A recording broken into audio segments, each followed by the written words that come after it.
like the jazz. The smooth sounds of the Cronkite School. Well, All right. Well, the dean's going to welcome. start, right? Yeah. Welcome, everyone. We are honored to welcome David Muir to the Cronkite School today as the 40th Cronkite Award honoree.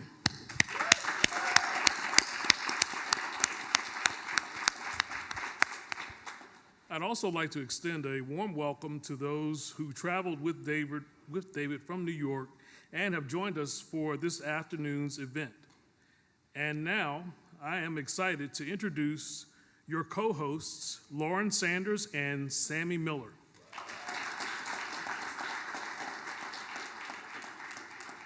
Lauren Sanders is currently in the final semester of her senior year. She will graduate in May with a degree in journalism and mass communications and a minor in medical studies. Lauren's primary focus is on public relations, and her goal is to work in communications within medical research and the biotech industry when not studying and working. Lauren also enjoys spending time in nature and with her pets and scrolling through her favorite social media app, Pinterest. Sammy Miller is a sideline reporter and color analyst for the Pac-12 Insider, an in-game host with Sun Devil Athletics, and a sports broadcast reporter for Cronkite News on Arizona PBS. This past summer, Sammy was with the Orleans Firebirds as a sideline reporter for the Cape Cod Baseball League and was an former intern with the Fox Sports Major League Baseball studio production team and 24/7 Sports, Sun Devil source. Wow. She is the former president of the Walter Cronkite Sports Network and a member of Blaze Radio as well. Thank you so much, Lauren and Sammy, for being the co-host of today's conversation with David Muir and your fellow Cronkite students. And with no further ado, I'll get out of you all's way and let you have your conversation with David. Sure, my pleasure. Thank you so much for that incredible introduction, and thank you, of course, for being here. You truly embody what it means to be that well-rounded journalist. You've had to ask the tough questions to some of the biggest figures and public figures in the entire world, and you've also risked your life to get those stories and seek and report the truth. So for us journalists, you truly embody so much. So it's with my great pleasure to introduce you tonight. Thank you. Thank you. So, David, are you ready to make Cronkite proud tonight? I'm going to try. All right. So, to kick off this Q&A session, I want to start off by asking you, you cover some of these huge events that have so many different opinions and thoughts going on around them. So, can you talk to us about how you may have handled some different ethical dilemmas you've had to face as a journalist with some of these stories? Well, I think the first part of your question, when you talk about lots of different opinions and recognizing, and I know you all know this, that we are living in, deeply polarizing times, deep political divides in this country, deep divisions.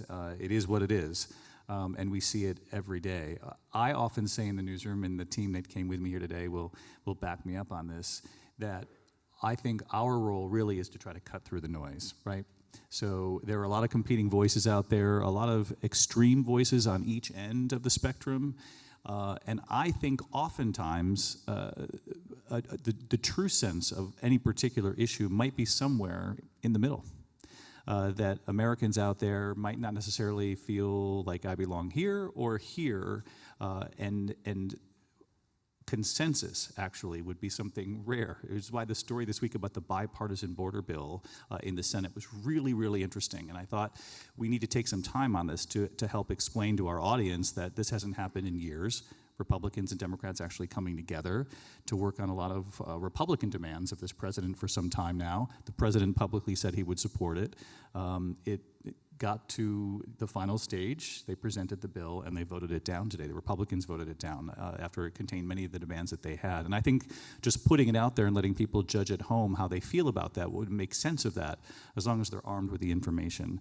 So I am of the belief that our viewers will seek out a sort of news team that recognizes that people are probably somewhere more in the middle, that people have a lot more in common than what divides them.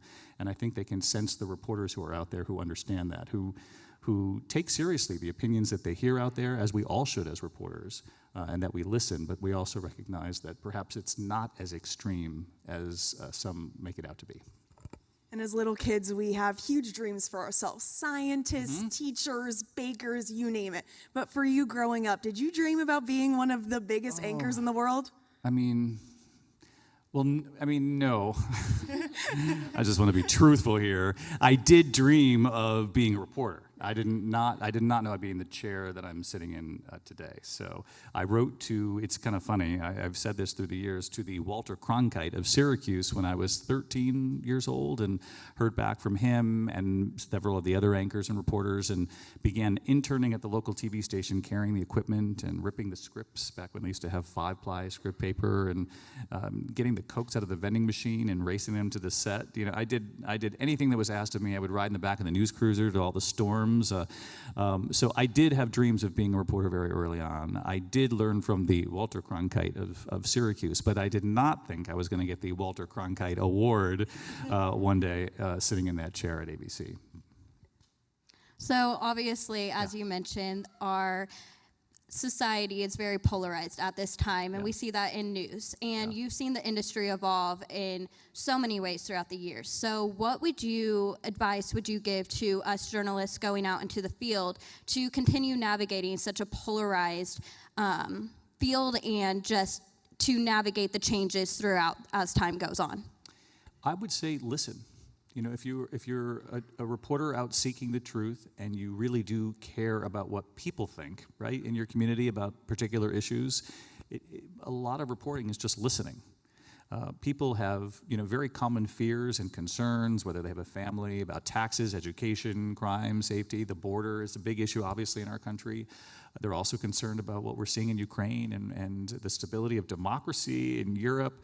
We have Israel and Hamas. I mean, it's an overwhelming time. But no matter what the story is, I think one of the most important attributes of a reporter who is going to connect with the audience is someone who truly listens out there. So when you talk about the polarizing time that we're all kind of facing, I do think when you go into any community, usually the antidote to sort of the rage or the anger or the drama that you might see at a school board meeting or a city council meeting, some of that can be cut right down by simply listening, asking them what they think, what drives them about the issue, what is so upsetting to them. And if they feel as though there's a reporter there who is taking the time to listen to where they come from and why they have become so passionate about the issue or the subject being debated, you'll earn some respect from that person in that moment, and also I think from the audience, because I always say the audience is a lot smarter than they're often given credit for.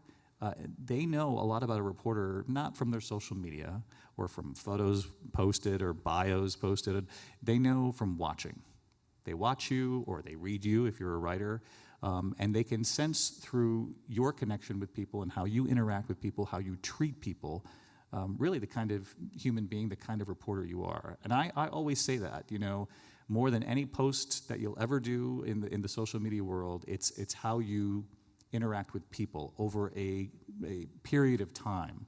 It takes a long time to build sort of a connection with the audience, but they are watching, and they're watching really closely. And I think particularly in this time, people are trying to seek out, reporters and anchors they really feel comfortable with, that they trust, and will come back to, day after day.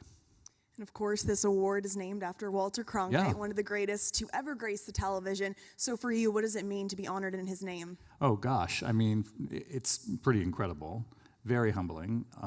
When we received the call, I remember the executive producer, Almeen, who's here, was so excited, and I appreciated that. And I think you all should know that everybody, at ABC, they're proud not just of me getting this award, of being recognized as a broadcast that really, not perfect every night, but we try to be balanced, objective, straightforward, present the facts.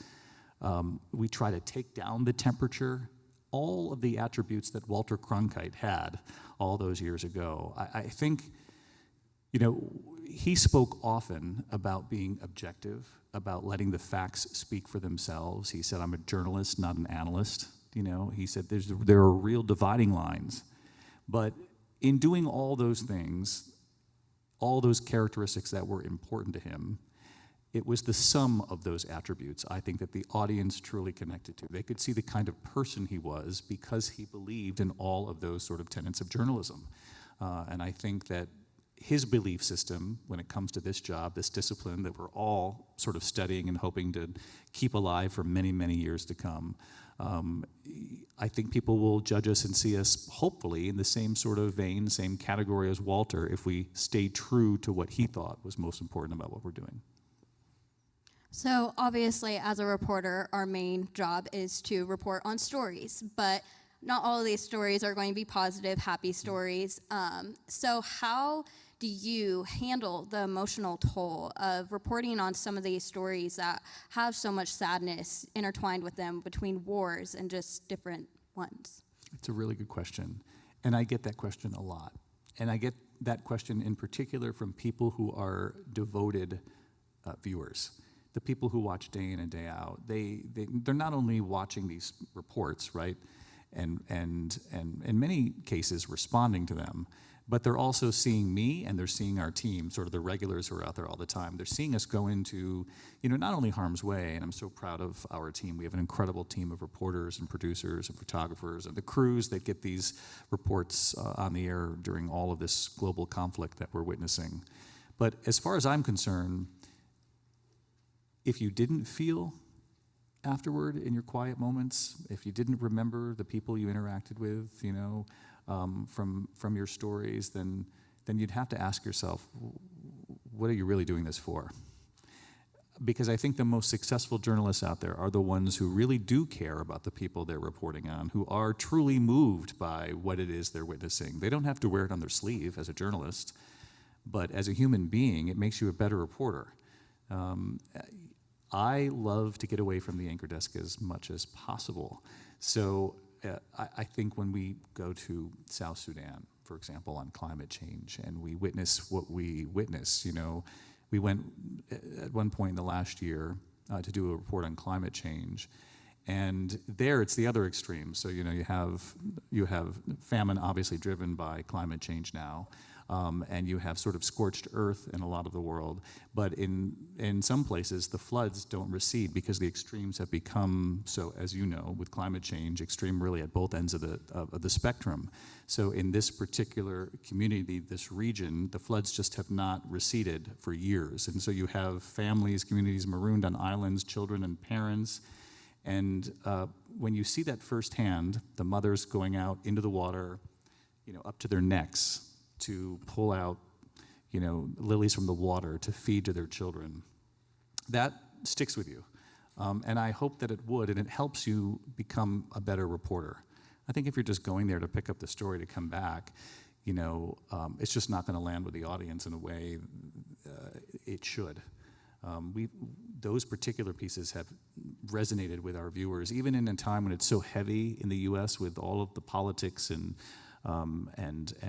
conflict that we have in our own country. I often think, oh no, is this going to weigh down the audience? Is this going to burden them even more? And when we go overseas and do any of these stories that we've sort of chosen through the years, in particular the climate change of the last year, even going to Kyiv at the beginning of the Ukraine conflict, reporting on the mothers leaving with their children and asking us, do you think we'll be able to come home one day? You carry that back with you. I have on my phone, I think my bag's right here, on my iPhone, I still carry with me to this day photographs of so many of the people that I interview through the years overseas. From the Syrian border, the children who were laboring in the fields for 7-8 hour days picking the potatoes, children no taller than this.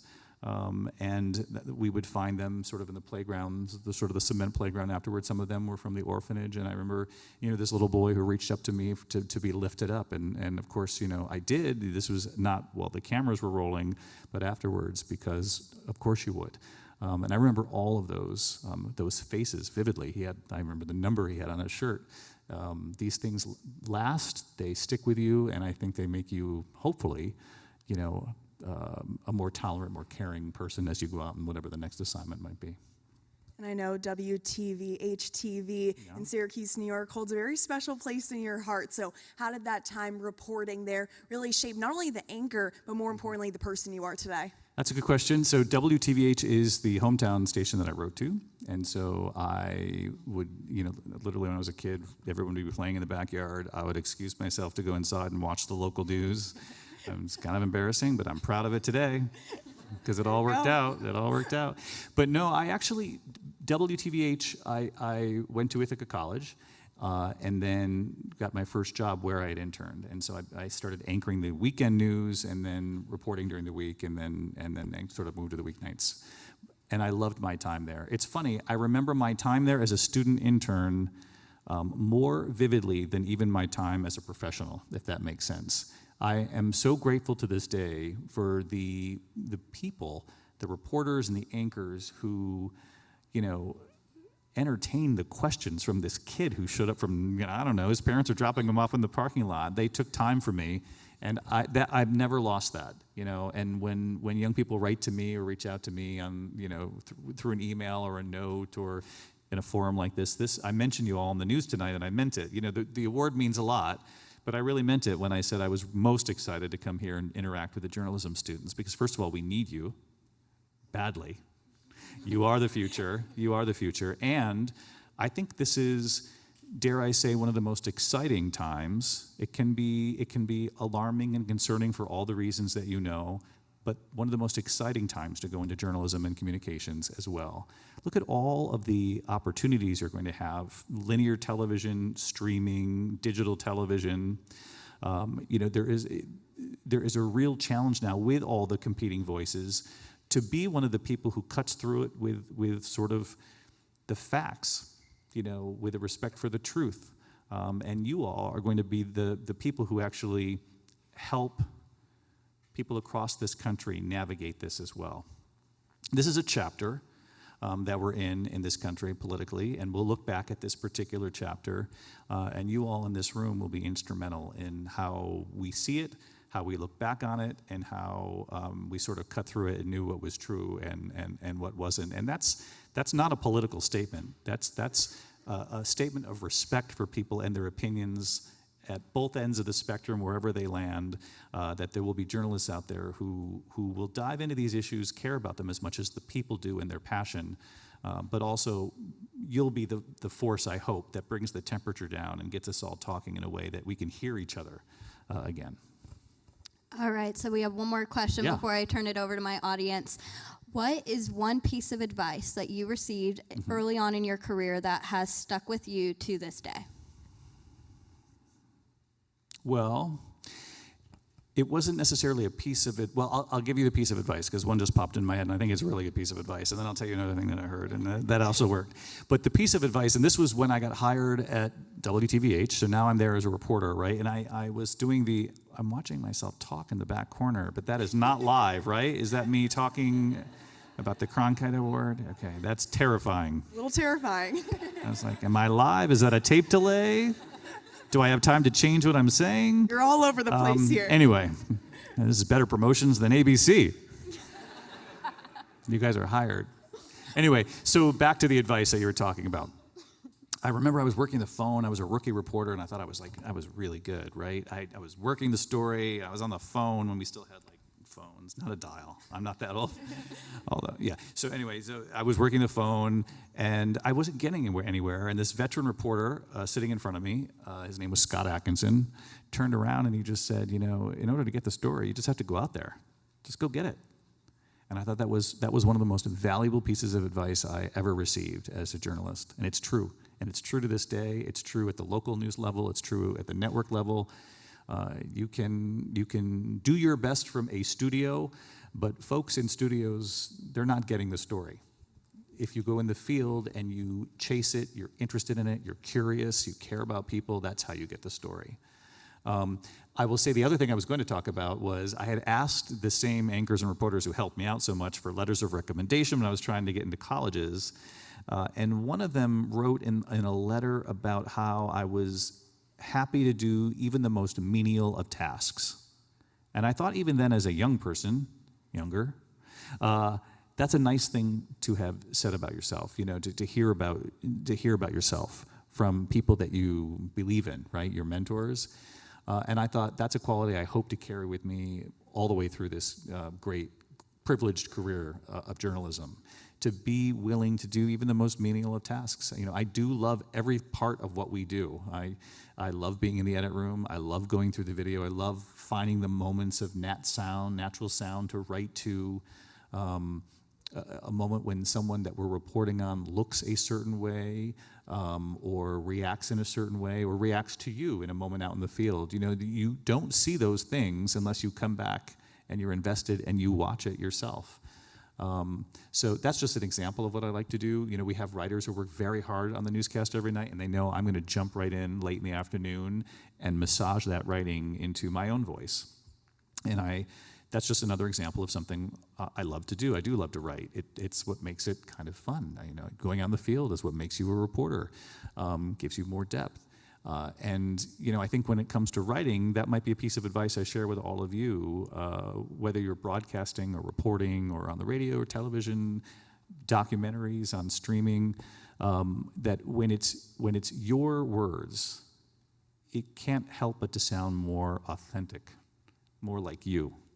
And I often wonder, and I don't think viewers at home necessarily can put their finger on that, but you can definitely tell, and I'm sure you all can tell as young journalists, and I'm sure you have your favorites out there, you can tell the anchors who have definitely worked on their own copy, the connection to their copy.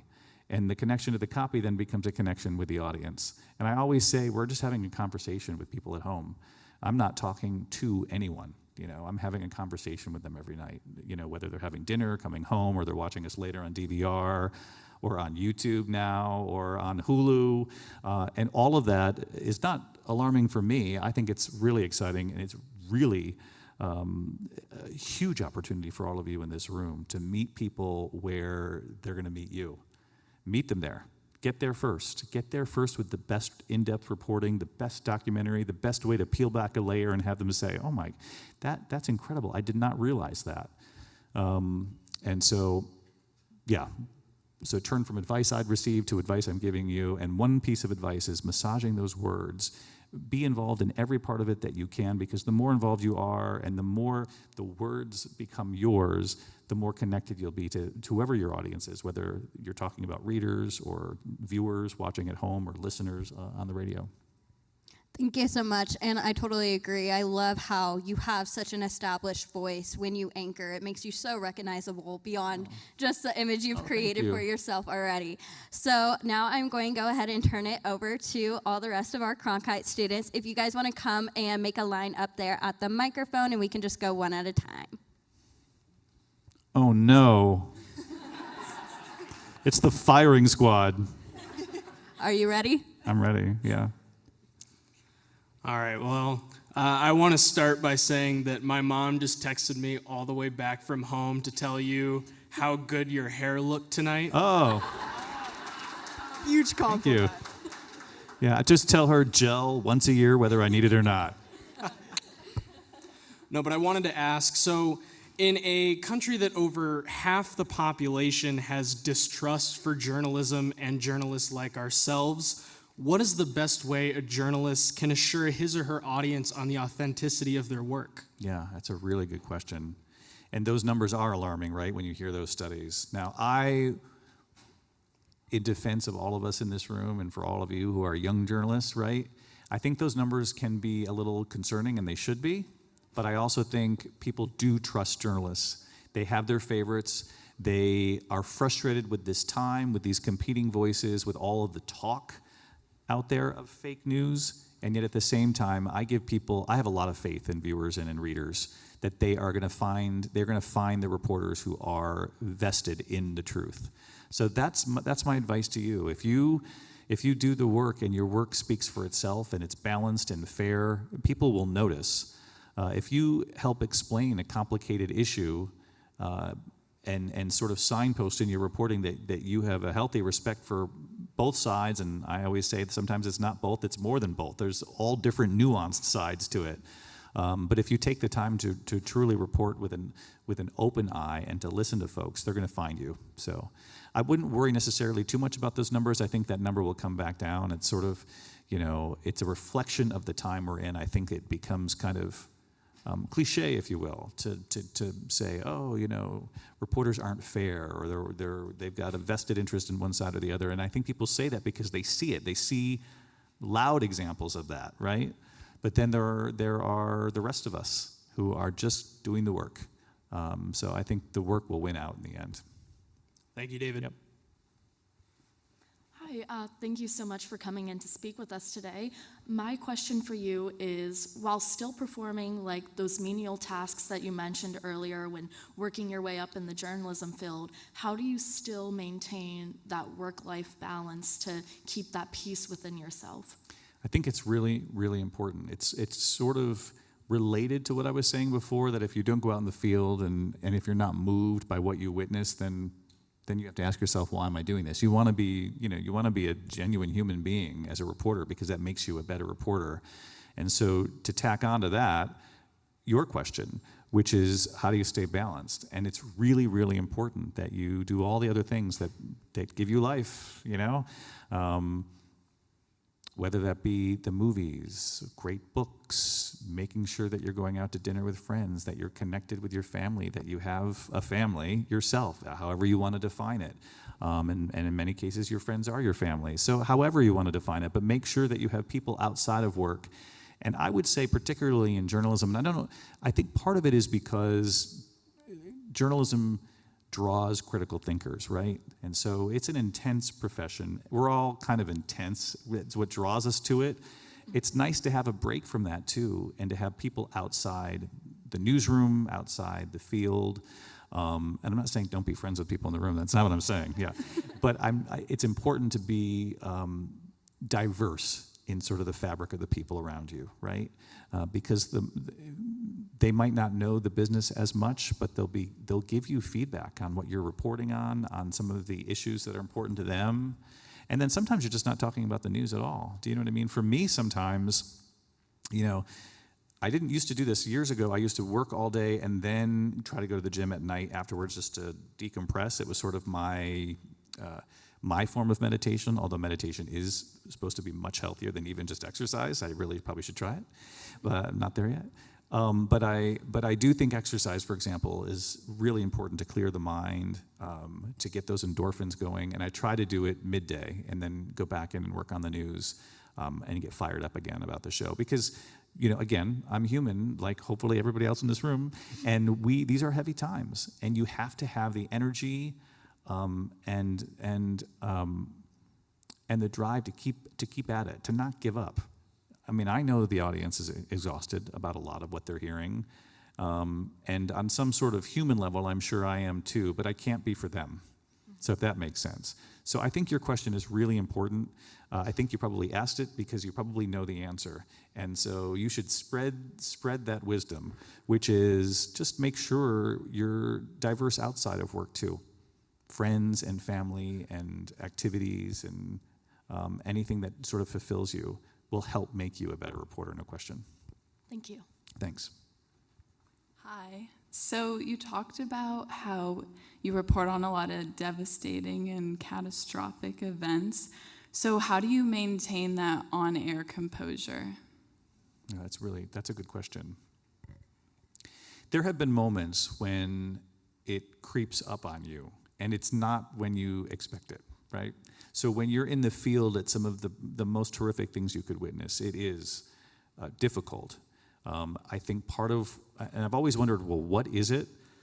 And I think for many of us in journalism, particularly in broadcast journalism, it's probably the deadline pressure and the requirement that we have an end game here. We have to be on the air at a given time. The piece has to be done. The headlines have to be done. I have to massage the script into my writing. I mean, there's a lot of things I have to do before I can get to that moment where I say, good evening, right? And that forces you to focus. It gives you no choice but to get the job done. Some nights it's not really done. We just go with it.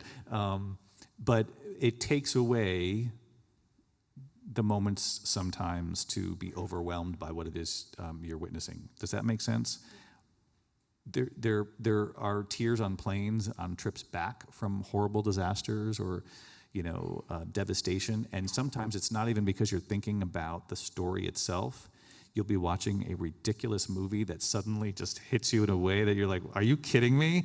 And then it's always when the flight attendant comes up to you and says, can I get you, and you're like, I'm not the guy on the news.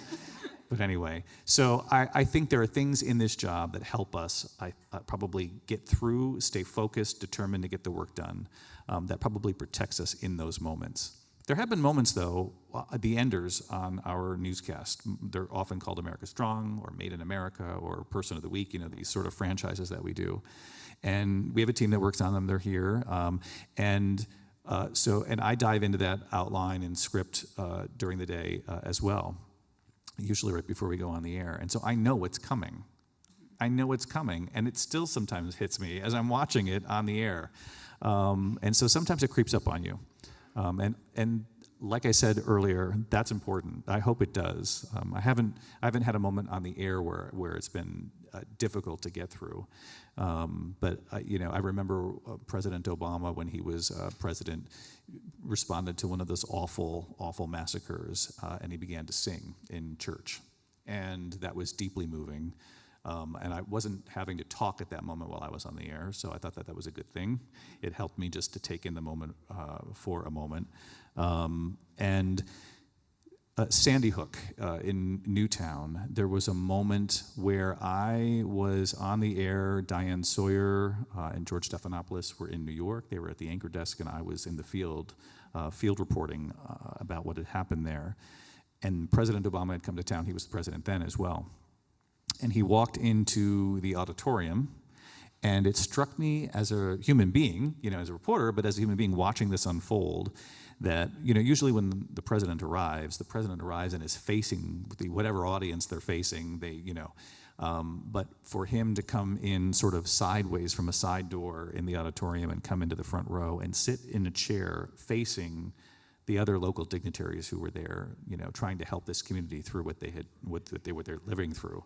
And you could hear when he walked into the room the cries, the tears of the adults, of grown men, of fathers in the community. And that was deeply moving to watch, I thought, a president of the United States from behind, not coming in for any sort of fanfare or attention, but to pay their respects in that moment. So those kinds of moments, and I could come up with examples of other presidents too, who have responded in great moments of when it's needed, when the leadership is to sort of be a consoler in chief. They're always deeply moving. But those are a couple of examples of when I've witnessed in a role as a reporter, but I wasn't on the air in that moment. And I was grateful because then I could observe it as a human being, not just as the person they're reporting. Thank you. Sure. Hi, David. Hi. My name is Leslie Chapman. I was really excited when I found out this year that you were going to be receiving this reward. I remember as a kid, the first time you came into my living room, and then I was like, where's Diane Sawyers? But over the years, it's been really right? amazing. Are you okay? Yes. Okay. Yes. Because I'm barely okay. But my mom was really excited too, and she found out that you were going to be here. Also, my boyfriend says hi. He wanted me to tell you that. It's amazing. Does your mom like my hair, though? She hasn't told me one way or another. I'm sure she does. I'm playing. Anyways, so again, you followed after Diane Sawyers, and those are some big shoes to fill. And she also won the same award back in 2010, I believe. Yeah. So how does that feel for you, following in her footsteps and now receiving the same award that she did? Well, that's a great question. Diane's an incredible human being first. I don't call her a mentor only because she doesn't like it. She's like, mentor makes me sound like I'm so old. She's, we're friends, and we're close friends, Diane and I. She's been a wonderful, source of strength for me and leadership, and she is a mentor, whether she likes the word or not. She just kind of jokes with me. We went out for margaritas, just about a month ago. So she's very, very cool. But beyond that, when I first got to ABC, I was doing the overnight show, and it was really the end of my first week. I'd only been there a couple of days, so I was anchoring the overnights, and then the blackout of the Northeast happened, and nobody knew what was going on. It was terrifying because it harkens back to 9/11. Nobody knew it was an attack on the power grid. Everything was. So I was doing the news with no teleprompter and really like one light. That they were using backup power generators, and I was mentioning earlier today, I was holding up, literally the weather maps that they had drawn, and I was just trying to navigate my way through this for hours by myself, during the blackout. And the team from Good Morning America had come uptown because Times Square was also dark. And so when I signed off, passing it over to the other teams who were getting ready for Good Morning America, they got up behind me, the Good Morning America team, and they kind of gave me a little applause, which was kind of incredible and surreal at the end of my first week at ABC. But by the next Monday or the next week, I was sitting next to Diane as a reporter on the set on Good Morning America. I can still remember when I was sitting this close to her, and I could not, like, the words coming out of her mouth, I could not hear because I was like, that is Diane Sawyer. I can't believe I'm sitting here today. She's incredible. I remember the phone call from Diane and her late husband Mike Nichols, who was a famous director in New York City, very, very talented and accomplished in his own right.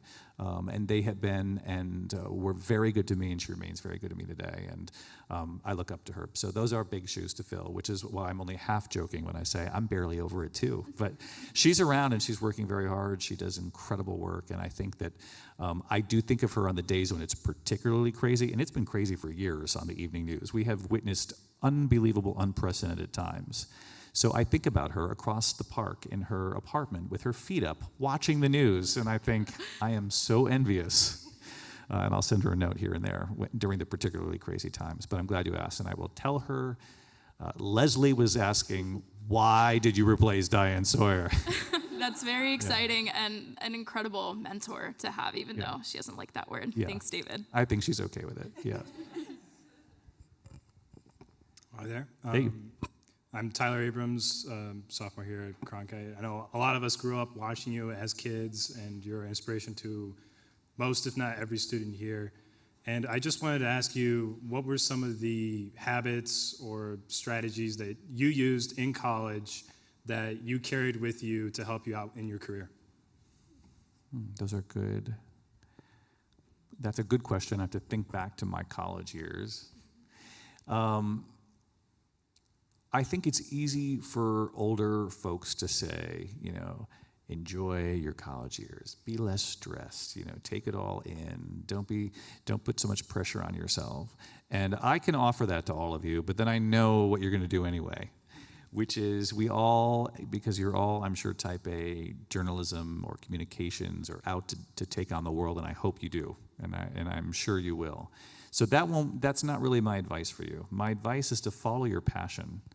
Find what part of this discipline, this part of this industry that sort of lights a fire for you, and just follow it, because that will ensure that you are the most successful that you can be.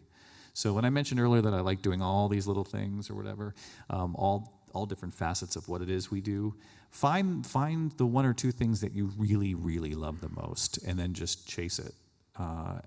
You probably will be better than the people around you because you're the one following what you love, what your true passion is. And my other advice is just, I would, and I still do this to this day, and we'll do this after the show. We'll do like a little post-mortem, and there's probably a fine line between perfectionism and then just trying to be better the next day.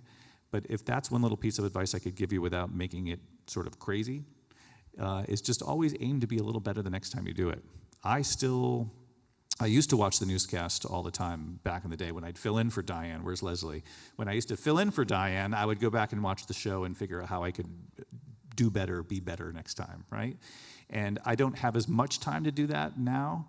Although we're on YouTube now, so when I'm running on that treadmill, every once in a while I'll throw the YouTube on just to see, and I'll say, I could have done something a little differently there, and I think that's really, really healthy. I feel like I'm still a student. I still feel like I'm the same kid back doing ICTV at Ithaca College, so like the Cronkite News here. Strive to continually, better yourself, right? Because we can always get better. We can always tackle something a little smarter the next time. But really follow your passion. Find something that you really love and then turn it into success And if you're really lucky, you can have impact and make a little money too. Thank you. You bet.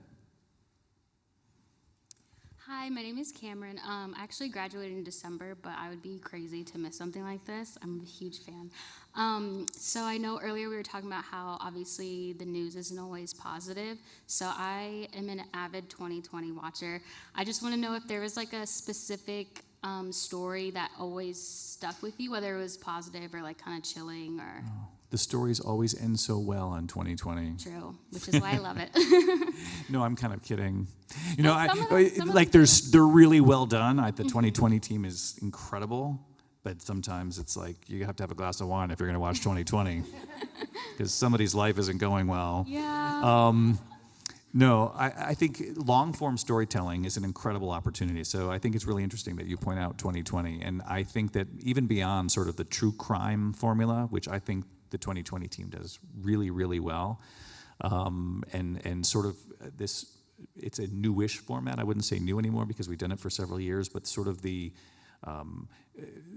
allowing the people to tell the story in the way we craft the stories now. We don't necessarily have tracks during the 2-hour sort of docudramas. We let the voices connect the dots, and sometimes that voice is me if I'm the reporter. And I love that sort of documentary treatment of true crime journalism, so if that makes sense to you. So I appreciate you pointing out 2020. Now, on 2020 itself, they have allowed me to do so many sort of other projects that have sort of tested different muscles, if you will. And I'm a sucker for a good true crime 2-hour documentary too, and I dive into those. I did one just this fall. But I would say some of the other projects that they've allowed me to do in that format, to take those 2 hours and dive into something I'm grateful for. You know, we did The Pope and the People a few years back, where we had pitched ourselves to Pope Francis and the Vatican to come do a town hall, the first ever town hall at the Vatican with the Pope. And the people who were putting the pitch together at ABC said, would you be willing to do it all in Spanish? And I'm like, of course. High school Spanish, okay? This is, I'm not, you know, but I was like, put it in the pitch. Yeah, tell them I'll do it all in Spanish. And then they said yes, the first time ever. And I was never more terrified in my life than going to conduct the town hall with Pope Francis in Spanish. Really never. I mean, I've done political debates, I've done high wire acts many times in my career, but never more terrified. Not of the Pope, but of having to do this entire thing in broken Spanish, you know, and horrible grammar. I mean, I was just so in my head. And I remember, you know, they gave us 1 hour with Pope Francis, and I walked across the courtyard and was told that the door would open and the Pope would step out and the hour would begin. The door opened and one of the Pope's handlers stepped out. I'm like, where's the Pope? He waves me over, this handler. I walk over, I go to the door, and he waves me in. I step in, he closes the door, and now I'm standing inside, and I turn around, and the Pope is standing right there behind the door. Oh my God. And he launches into Spanish. And in that moment, I knew the Pope was sort of taking a measure of the man who was about to interview him, about to conduct this town hall. And I had to, it's sort of like, I can't believe I'm saying this, but if you have like a shot of tequila, like your whatever language you've learned, you're much better at it, right? Because you're just laid back. No tequila that day, but the adrenaline kicked in at such a level that I felt like I had never, I mean, my Spanish was like, I thought, I am in. Anyway, people have often asked when I interviewed the Pope, because it was a big global event, it actually got a lot of attention. They said, have you ever felt closer sort of spiritually to, you know, and I said, I never felt closer to death. No, I'm only half kidding, but that was a higher wire act if ever there was one, you know, doing that in Spanish. But those are the things I think we have to do as much as we possibly can in our lifetime, right? So that would be my advice for you on 2-hour docudramas. Dive into true crime, make them smart, find the issue. I always think in some sort of tragedy, and those stories are always filled with some sort of tragedy, there's always something to learn from it. And I try to raise the bar, and so it's not just peering into someone's family drama, it's what can we learn and take away from that. But if you're given the opportunity to really do long-form journalism, that's a formula that will work, and people will watch that, and you're going to have lots of opportunity in all these streaming services to create the most powerful, gripping, dramatic television. But also, if you're given an outlet, go for it. Find an issue that really is interesting to you. Find your high wire act, right? And go test yourself. I'm not saying, do it in a language that you haven't taken since the 10th grade. I did take some college Spanish too. It's not like I didn't speak. I just thought, oof, this is really pushing it. But we got through it. So high wire acts for us all. It keeps the adrenaline flowing. And even if you're not great at it in the end, you will have done it, you will have gotten through it, and you always learn from it. I learned from every one of those political debates too that I had to sit and try to moderate and I'll say the one, and before we move on to the next question, the one thing from the political debates that I'll share with all of you is you go into those debates, and I think the most important goal is to ask what people at home want asked, which doesn't necessarily mean you build this great gotcha question that you think is going to make a name for you. I think that's all kind of nonsense. What people will appreciate at home is if you ask questions, and usually as simply as possible, to cut through the noise, ask what they want to know at home. They'll really appreciate that. And then try to make the debate about the candidates. And if the next day there are no headlines about the moderators, it's a huge victory. That's how I see those debates. So thanks for watching 2020. Thank you, of course. David, it's an absolute pleasure to be here with you. My name is Nick Carmia, and I'll tell you something, I'm just beginning here at Cronkite. This is my first semester. I've learned just a little bit about brand consistency. I want to first ask, how many of those ties do you own? This particular tie? Correct. Or how many shades of navy blue do I have? How many blue suits do I have? Right. You've picked up on something. Yeah. I hope you don't consider it boring. I consider it what I'm comfortable in up there. And I think that, there's so much going on, literally in the world and in these newscasts, that if I can just be as basic as possible, to not draw attention to myself and just get through it in something that I'm comfortable in, that's what so you're joking when you said how many of these ties? I really do probably have far too many navy blue ties. Gotcha. A thin one, a slightly less thin one, navy polka dots, navy stripes or whatever. But I tend to think that when you watch, listen, everybody wants to look professional and look pretty good up there, right? But not to draw attention to yourself and to stay focused on the story. So the best I can do that is kind of what I'm looking for. So there is a little bit of a method to my madness. It's not like I'm only going to wear a blue tie. The other day was it was Wear Red Day and I forget the cause, but I was asked to wear red, and I was like, oh no. Do I even have a red tie in there? It was kind of like burgundy, but it counts. Gotcha. It counts. So I did that for you. I did want to seriously ask you, though, and I know your work is far from over. But you've been somebody who's been on the front lines of war zones, natural disasters, extreme poverty. I'm curious on what kind of legacy you want to leave behind in the world of journalism. Oh gosh, that's a big question, right? That's a kind of Walter Cronkite level question. No, just for the record, I consider myself still pretty young, and I love what I'm doing, and I feel like it was yesterday, I mentioned this earlier, that I was in a room like this with all of you. So that is a great thing about this job, is it keeps you young. And when it comes to legacy, that's kind of a big word. I hope to be around for a while, but I do hope that people think not only of me, but of the team on this newscast every night, because I always say it might be just me in that chair on most nights, but it's me with Martha Raddatz, and it's me with Rachel Scott chasing senators and members of Congress on Capitol Hill, and it's me with James Longman or Ian Pannell covering the wars and putting themselves in harm's way. And I do think that people become connected to the people they see, and only over time, and you build that trust very slowly. And I think if it's a legacy question, I hope that people see me through my reporting and say, he seems to be a decent human being who listens and cares. And I think that those qualities, I would wish those attributes and qualities for any of you in this room too, because I think that those are the most important for anyone who wants to truly cut through the noise right now and have impact on some of the biggest stories of our time. And there are a lot of big ones, and there's a lot of noise out there. So I think the more authentic you can be, the more genuine you can be, the more you truly care about the people that you're listening to, I mean, again, you can have an opinion on the issue or the story, but that's not why you're there. Hopefully you've had life experience and you've had adversity and you are a tolerant human being. That's what makes you a great reporter. But when you're there to listen to whoever it is you're interviewing or witnessing with.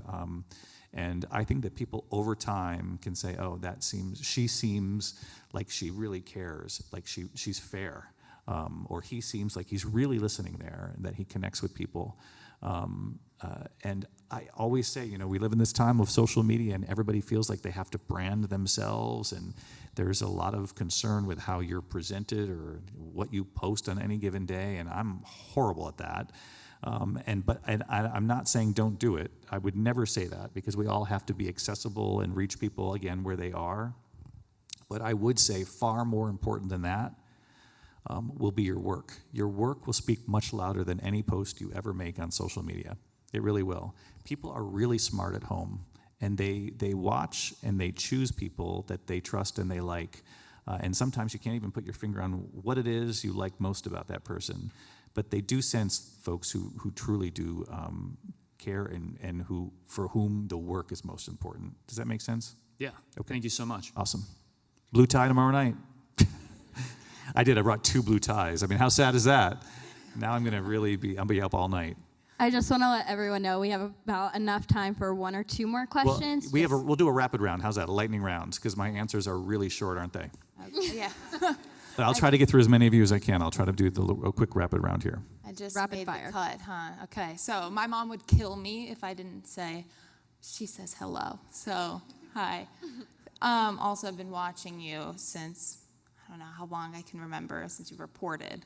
But for me, my question is, those long, hard days, we all have them as reporters. Have you ever had the thought of, man, I don't want to do this anymore? Or if you have, what got you through that? It's a really good question. I think it's superhuman, not superhuman, but really kind of human to think that way every once in a while, right? Or even here at school, like to have the end of a day and say, is this really what I want to do? This seems like a lot of work and no guarantee that I'll get to where I want to go. But I think that kind of goes away after a decent night's sleep, usually. This is sort of a field where you don't get a lot of sleep, especially if you really, really care. And you're working stories day in and day out. But one good night's sleep can really reset. So I would give that as a very simple piece of advice. Just sleep on it and see if you feel the same way once you get a good night's sleep. Not like a 4 or 5 hours. Just when you actually can catch up. And I would say that there are times when I'll say, is this what I want to do forever, or is there another part of this I want to do?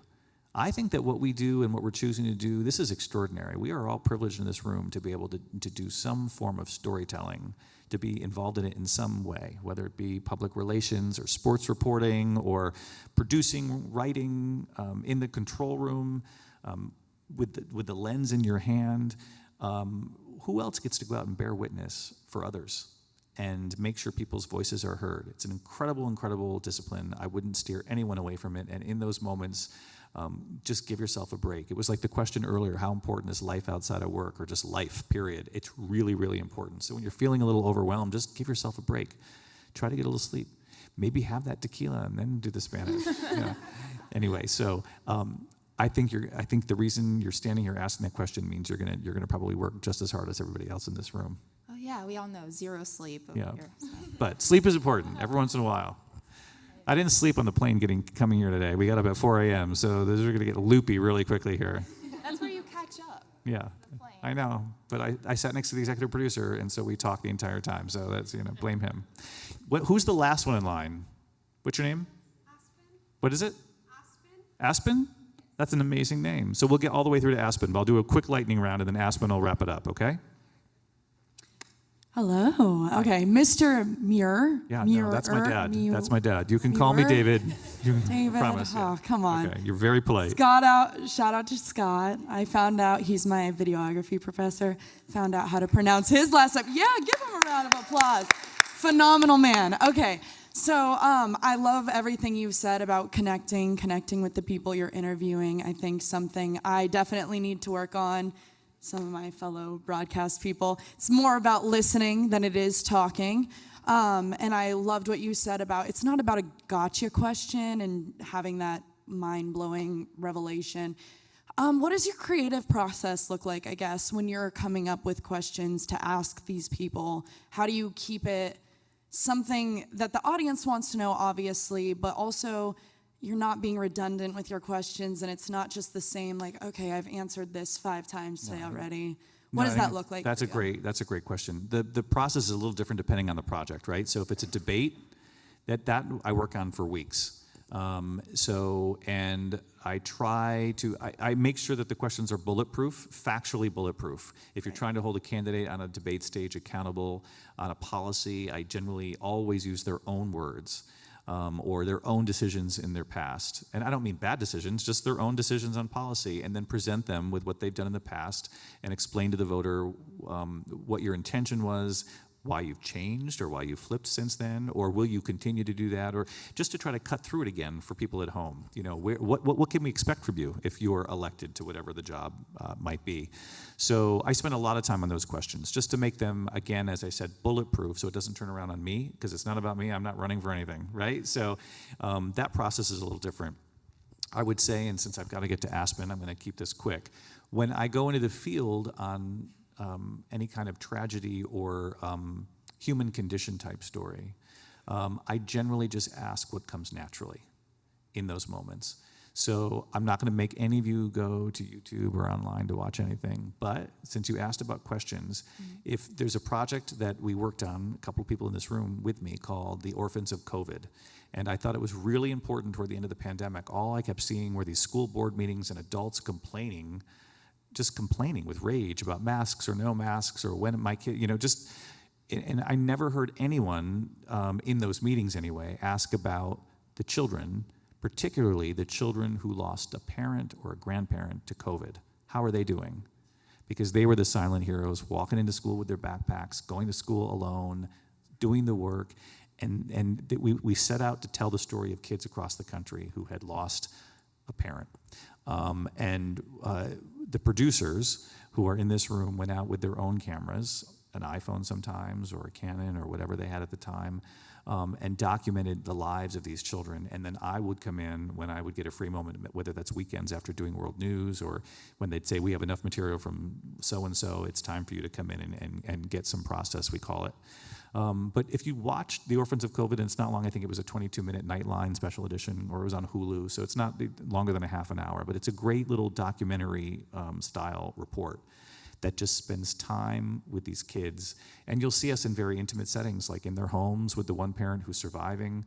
We're asking them about what all that is like. And so you don't walk in with a list of like 10 questions about what I'm gonna, you go in and you're respectful of what it is they've survived and are living through, and you have a conversation with them. And then people at home who watch feel like they're right in that room with you. So check out The Orphans of COVID, and you'll see generally the way I like to do questions, which is just to be as natural as possible. Awesome, thank you. Thanks. Hi, David. Hey. I'm wondering what sorts of processes or objective criteria you might have in place that help you determine what stories you're going to focus on. Well, that's a great question. There's 2 ways to answer that. So when we think about the stories for a particular newscast each day, it almost dictates itself. I work with an incredible team. They all care as much or more than I do about our audience and the stories of the day. And most of the time, particularly in these times, the stories dictate themselves. They'll choose themselves. For the most part, you'll add a handful yourself. What's the challenge in those stories, though, is to not do it like everyone else, and not to be different just to be different, but just to do it in a way that's not cliche or sort of just the wallpaper way of doing the story. What are we going to learn about this particular issue or this story? And I use, again, this Border Patrol bipartisan bill out of the Senate this week. I think it's a great, and I don't mean to be like a nerd here, but that it's a great story about where we are in this country politically, and dysfunction in Washington, and a major issue for so many people, no matter where they stand on it, which is the border, and how we tackle it, because Congress does need to tackle it in some way. I think people on all ends of the spectrum agree about that. And here you finally have a bipartisan team, Democrats and Republicans, coming up with at least a solution that gets us much further than anyone has proposed in years, and then it was torpedoed. So I find that to be really fascinating, and you can't just do the politics of it. It's not just supposed to be the politics of torpedoing the bill. You also have to let people at home know what was in it. Like, what was it going to do? Like, had they said yes, what was it going to do? And it was going to do all these things that folks have been demanding that the president do and act on. And I just think it's so interesting that now it's been torpedoed, and obviously I get it. It's a presidential election year, but it doesn't mean it's any less fascinating, and it doesn't mean that we aren't challenged every single day to help cut through that for people at home. Then at home they'll say, you know, that's nuts. They should have acted on it, or of course they should put it aside. It is politics. Let's wait until, but let them decide at home. It's our job to kind of cut through it. So the decision making on that sometimes dictates itself. The decision on the stories outside of work, I want them to be big and impactful. I think climate change is obviously the existential story of our time. We have done a couple of really important climate change stories where we traveled to Madagascar, to South Sudan in the last couple of years. So if we're gonna break away from the desk and be exhausted and not get any sleep, and go out and sort of journey across the world, I want it to be important and to have impact, and to land with people at home. So that sort of drives the decision making. Doesn't mean only climate change, obviously, but it has to be something. Orphans of COVID.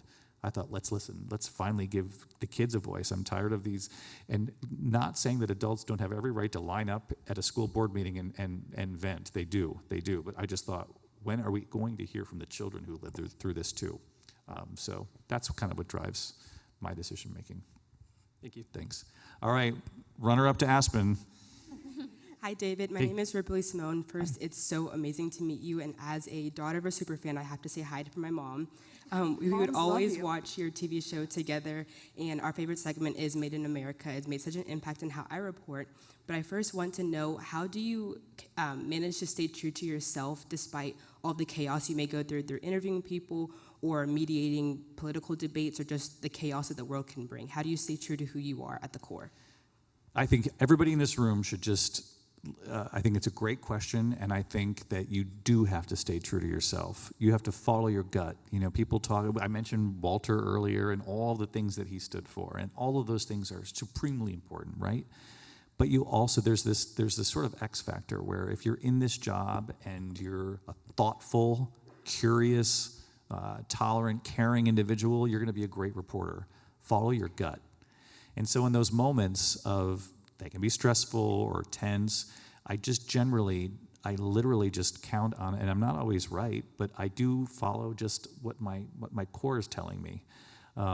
You know, I don't often just sort of ad-lib just to ad-lib on the news at night because we have so little time and I want to get as much news on as I can. But even in those moments, sometimes I'll just think, if I'm thinking this, you know, and I know that 98% of the audience is feeling this right now too, then that will be the moment when I'll say, you know, I'll react to something. But in those moments that are difficult, and there will be stressful ones where you're thinking, oh my gosh, I can't believe this person's being impossible. Just stay true to who you are. You know, I've said on Capitol Hill to our Capitol Hill teams who chase the lawmakers, I love that. Take people down those hallways, you know, watching across the country, feel like they're in the hunt too for answers. But in those high pressure, high wire act moments, right? Make sure your voice stays as low and calm, as steady as possible. You're in control, follow your gut, ask the question. You don't want to sound like you're, all of a sudden, your voice is up here and your tension, you know what I mean? It's tense and it's stressful enough for people at home that I always think if we can be calm and steady and take the temperature down, people will appreciate that. So in those moments, and you'll have many of them, just stay true to yourself. Thank you so much. Sure. All right, Aspen. Hi, David. Hi. So I am a master's student here of investigative journalism. And so I just wanted to ask you, like throughout your career, what do you think has been like the most rewarding aspects that you felt as a person outside of being a journalist? Like how has your career given you different skills that maybe someone who didn't have a career as a journalist wouldn't have? Oh gosh, well, there are many, right? And I try to be aware of them as much as I can because I think it's important and I think it's for all of us here. this line of work allows you to meet people, to travel to places, to be exposed to ideas and ways of life and thinking that people in other professions don't necessarily get exposed to. So I think that we are, we're sort of blessed or lucky, if you will, in that way. So I'm aware of that. At my level, working in network news and traveling with the program, I'm always appreciative, even if it's a difficult thing that we're going to witness. And I would be lying if I didn't say just coming here and talking with all of you and having so many of you say, well, I would be in trouble if I didn't say my mom wanted to say hi. I mean, that's incredible. And I'm not just saying that. I think that, I do sit there and I feel like I'm having a conversation with as many people who will watch, right, as possible, I'm hoping. And when people come up to you on the street or come up to you in the airport and they're like, oh, you're the Channel 7 guy. And I'm like, that's right. They can call me the Channel 8 guy, the Channel 5, whatever city I'm in, wherever they get ABC. That means a lot. And so I know you guys, I'm not joking about the mom thing or the liking of the hair or the color of the tie. Those are things that people only ask if they feel connected, right? And I think that might be one of the most important attributes right now in this moment in our culture for a journalist. If you want to cut through and have impact, people have to feel in some way connected to you. And that's not something you can't learn that in journalism school. You have to just be that way. And I hope every single night I go out there and aim to be that way. I hope to stick the landing, if you will, on that. And I think you all should aim to be sort of in that mold too. Just aim to connect with people, because if you connect with them, they'll hear you, and if they hear you, that means they're hearing the voices that you were trying to give a voice to. So I hope that helps. Yeah, definitely. Yeah. Thank you so much. You're welcome. You're welcome. Well, thank you guys so much for those amazing questions. Round of applause. Thank you. By the way, I have to say that I've been to the Orleans baseball games on Cape Cod, not while you were working Go there, but Firebirds. yeah, go Firebirds. There Right, we that's go. really fun. I was like, are you from there? And you're like, no, California. If you're ever on Cape Cod in Massachusetts, you should go to the baseball games. It's like going to a Major League Baseball game, only not. And you can sit right there on the side Best of the field. promo ever right here. Well, Anyway. this award, the Walter Cronkite Award of Excellence in Journalism, has been honoring the most incredible journalists and media executives since 1984, and now you are the 40th recipient of this award. So well deserved. One of the most prolific journalists of this generation. So we thank you so much. It truly has been an honor and privilege Thank to you sit down both. with You both are amazing. You guys should take this on the road. Take it on the road. Let's go. Yeah, we're going to start a podcast, Thank you actually. all. This is the announcement. Thank you. Thank you so Thank much. you. Thank you so much.